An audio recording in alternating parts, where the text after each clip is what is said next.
Saya ingin sekedar membuka wacana saja bahwa itu sesungguhnya kembali kepada persoalan dimensi ruang dan waktu. Untung sudah lahir Einstein sekarang ya, bahwa relativitas waktu itu sangat mungkin kalau kita dengan modern science and technology yang modern ini. Saya mau nanya, dari mana engkau menentukan waktu? Dasarnya apa menentukan waktu? Dari mana datangnya waktu? Bagaimana menghitung waktu? Dan apa hakikat waktu? Di penghujungnya kamu akan terpaksa mengatakan bahwa waktu itu tidak ada. Percaya enggak? Saya mau nanya, di bawah amben apa namanya? Di bawah ranjang namanya apa? Kolong. Kolong ada enggak? Ada enggak kolong? Ada. Di mana adanya?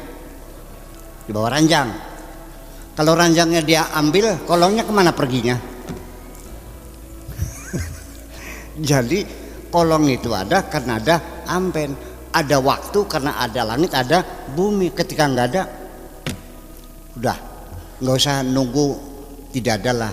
Andai kan bumi tidak berputar, ada besok nggak? Waktu ini nyatanya berarti ada atau tidak ada? Tidak ada. Ada itu karena ada langit, ada bumi. Yauma khalaqas samawati wal ard. Sebelumnya nggak ada. Itu yang disebut wujud yang nisbi. Nisbi yaitu adanya kolong itu karena adanya amben. Hakikatnya kolong itu tidak ada. Kita menyebutnya hanya sebagai nama, di bawah amben namanya kolong. Kolong itu tidak ada, yang ada adalah amben sebetulnya. Betul nggak? Karena kalau digulung ambennya, kemana larinya kolongnya? Sudah paham?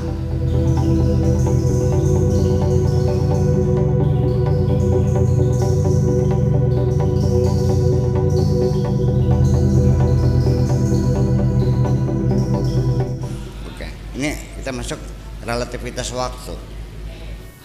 Menghitung hari, menghitung bulan. Dari mana menghitung itu? Menghitungnya adalah karena sudah ada tempat, ada ruangan, baru kita lihat di dalam tempat ini ada sesuatu yang bergerak. Ketika kita mengikat kita dengan gerakan sesuatu itu, disitulah kita menghitung waktu. Nah, yang bergerak mana? Bumi kita berputar dan bumi mengelilingi matahari. Kita melihat matahari kalau pagi terbit dari mana terbitnya? Matahari terbitnya dari mana?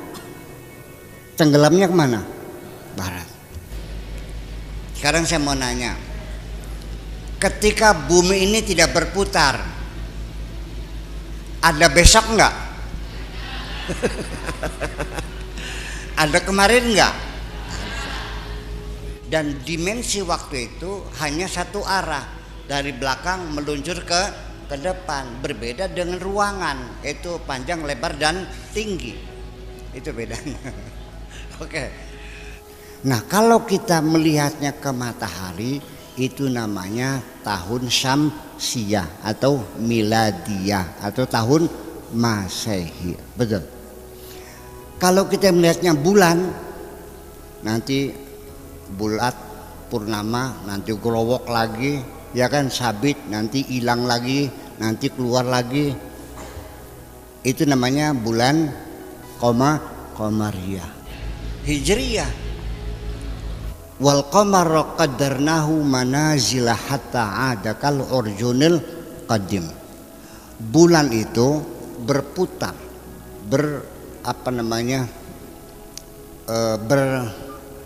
mengorbit sekitar bumi.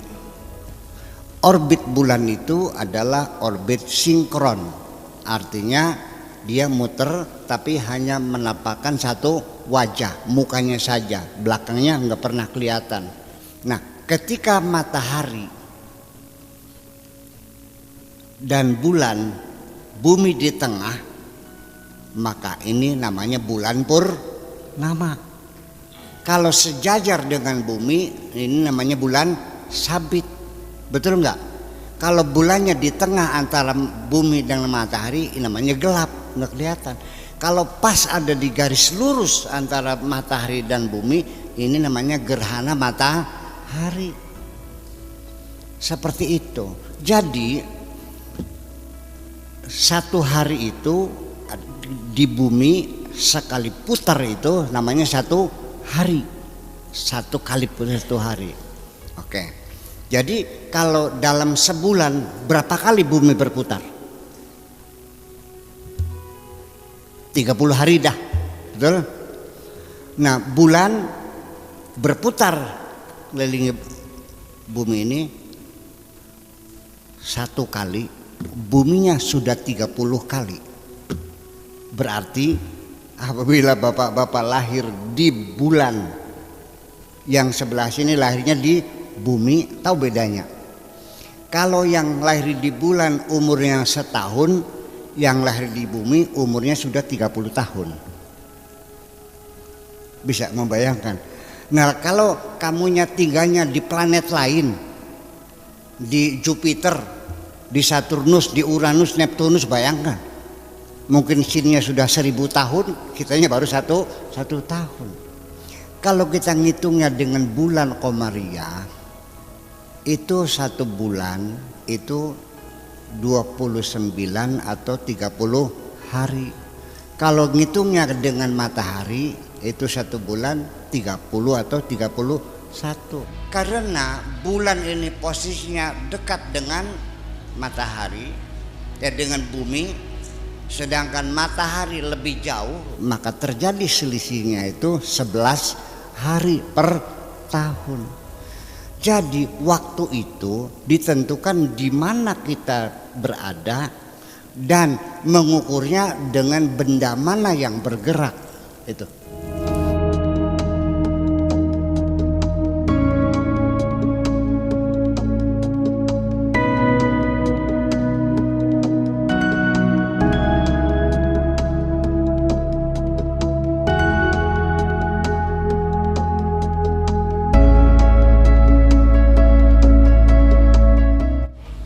Kereta dulu orang tua saya mondoknya ke Kediri itu 2 bulan baru nyampe, betul enggak? Kecepatan terakhir untuk pesawat terbang sivil itu Concorde, tapi sekarang grounded lagi karena bermasalah. Singapura dulu itu pernah landing di Singapura, tapi akibatnya banyak rumah orang yang pecah. Ya, kecepatannya itu supersonik 3 kali kecepatan suara. Ya, namanya itu perusahaan gabungan Inggris, Perancis dan Jerman, Concorde. Seperti kelelawar bentuknya juga. Itu dari London ke Los Angeles itu kalau dengan pesawat biasa bisa sampai 12 jam, tapi dengan Concorde hanya 4 jam udah nyampe. Kayak apa kecepatannya itu. Suatu ketika dari Jamblang sampai di Liverpool itu bisa saja nanti hanya 1 jam. Iya. Ketika pesawat itu bisa kita rekayasa bebas dari hambatan udara, yaitu tidak berbentuk rel tapi berbentuk tabung. Jadi cukup satu ledakan, dup, langsung meluncur seperti kecepatan ini. Jadi kalau kamu nanti bikin pesawat yang kecepatan cahaya 300.000 km per detik, 1 detik itu sama dengan mengelilingi bola dunia 7,5 kali. Iya. Kapan? Ya tunggu saatnya. Gitu. Jadi artinya bahwa bisa saja waktu itu terjadi ketika sesuatu benda itu dihentikan, maka kita bebas dari waktu.